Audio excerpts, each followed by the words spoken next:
বিশ্বনবী রাহমাতুল লিল আলামিন হুজরা শরীফ থেকে প্রচন্ড শীতের মধ্যে বের হয়েছেন। এমনি তাকায়া দেখে একজন বাঁকা হইয়া দাঁড়াইছে, সোজা হইয়া দাঁড়াতে পারে না, কাপড় এইভাবে ধরে রেখেছে। দাঁড়ায় বলেন আসসালাতু ওয়াসসালামু আলাইকা ইয়া রাসূলুল্লাহ। আল্লাহ নবী বলেন, কে রে তুমি এত গভীর রজনীতে আমাকে সালাম দিচ্ছ?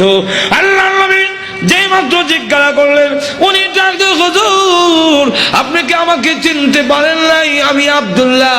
আল্লাহ নবী বলেন, কোন আব্দুল্লাহ? ওগো নবীজি, কিছুদিন আগে ইসলাম ধর্ম গ্রহণ করেছি। আমার নাম ছিল আব্দুল উজ্জা, আমি আপনার নামটা পরিবর্তন করে আব্দুল্লাহ রেখেছেন, আমি সেই আব্দুল্লাহ। আল্লাহ নবী ডাক দিয়ে বলেন, আমার আব্দুল্লাহ তো ধনী বাপ চাচা, তার বাপ চাচা ধনী ব্যবসায়ীর ছেলে, সকাল বিকাল কাপড় পরিবর্তন করে আসতো।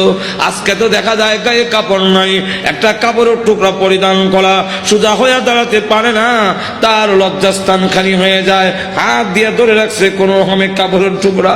আল্লাহ নবী বলেন, আমার আব্দুল্লাহর এই অবস্থা কেন? শীতের মধ্যে তরতর করে কাঁপতেছে, কিন্তু কোনো কথা বলে না, কোনো ডাক দেয় না। নবী গো, অপেক্ষায় বসে আছি, কোন সময় আপনি বের হবেন। আপনার নুরানি চেহারা যদি এক নজর দেখতে পারি, তাহলে আমার অন্তরে আর কোনো দুঃখ থাকবে না।